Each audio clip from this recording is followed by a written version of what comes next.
دوستو ہم سیکھ چکے ہیں کہ خدا کو جاننے کے لیے انسان سب سے پہلے تخلیق کی طرف دیکھتا ہے اور چند اہم سوال اس کے ذہن میں پیدا ہوتے ہیں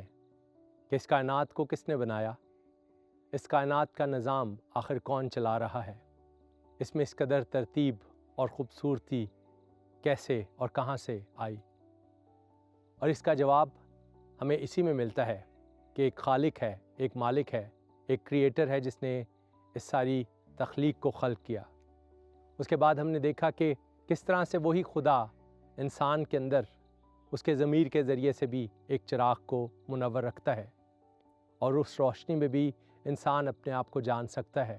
اور اس خدا کے بارے میں سوچ سکتا ہے، اس خدا کے بارے میں کچھ حد تک علم حاصل کر سکتا ہے جسے اس نے خلق کیا۔ آج ہم دیکھیں گے دو مزید پوائنٹس کہ کس طرح سے خدا اپنے آپ کو انسان پر ظاہر کرتا ہے، یا انسان کس طرح سے خدا کو جان پاتا ہے۔ اور یہ وہ پوائنٹس ہیں، یہ وہ نکات ہیں جن کے ذریعے سے ہمیں خدا کی صفات کا پتہ چلتا ہے، خدا کی کیا خوبیاں ہیں، خدا کی شخصیت کیسی ہے۔ میرا تیسرا نقطہ آج یہ ہے کہ ہم خدا کو سرکمسٹانسز کے ذریعے سے، یعنی حالات اور اپنے تجربات کے ذریعے سے، ایکسپیرینسز کے ذریعے سے جانتے ہیں، اور اس حوالے سے بھی ہر انسان کا اپنا اپنا تجربہ ہو سکتا ہے۔ جس نے اپنی زندگی میں بہت سے دکھ دیکھے ہیں،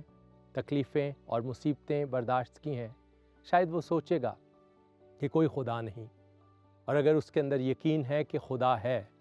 تو تب بھی اس کے اندر سوال پیدا ہوگا کہ اگر خدا ہے تو میں اس قدر مصیبت میں سے، مشکل میں سے کیوں گزرتا ہوں، میری زندگی ایسی کیوں ہے۔ کلام مقدس میں جب ہم پڑھتے ہیں تو ہمیں لوگوں کے ایسے سوال دکھائی دیتے ہیں کہ کیوں بری چیزیں اچھے لوگوں کے ساتھ ہو جاتی ہیں، حادثے صادقوں کے ساتھ بھی رونما ہو جاتے ہیں، اور جو بدی میں زندگی گزارتے ہیں وہ بھی سرفرازی پاتے جاتے ہیں۔ زبور 73 میں زبور نویس یہ سوال کرتا ہے اور کہتا ہے کہ میں شریر کی اقبال مندی دیکھ کر رشک کرتا ہوں۔ خدا ہمیشہ ان کو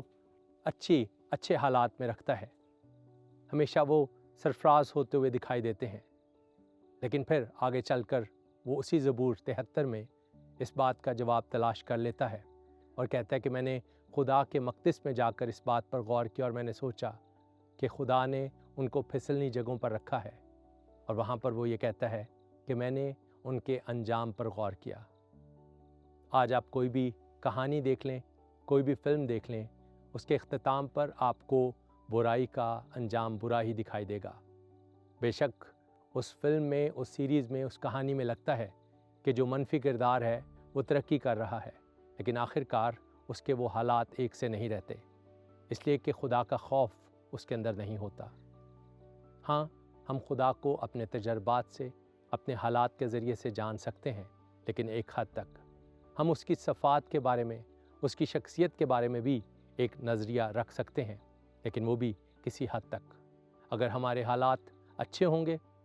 تو ہمارے لیے خدا اچھا ہوگا، یا ہم کہیں گے کہ وہ خدا بھلا ہے، لیکن اگر حالات مشکل ہیں، مصیبت والے ہیں، سفرنگ ہے، تکلیفیں ہیں، تو شاید ہم کہیں کہ خدا ظالم ہے، خدا قہر والا ہے، خدا سزا دینے والا ہے، خدا غضبناک ہے۔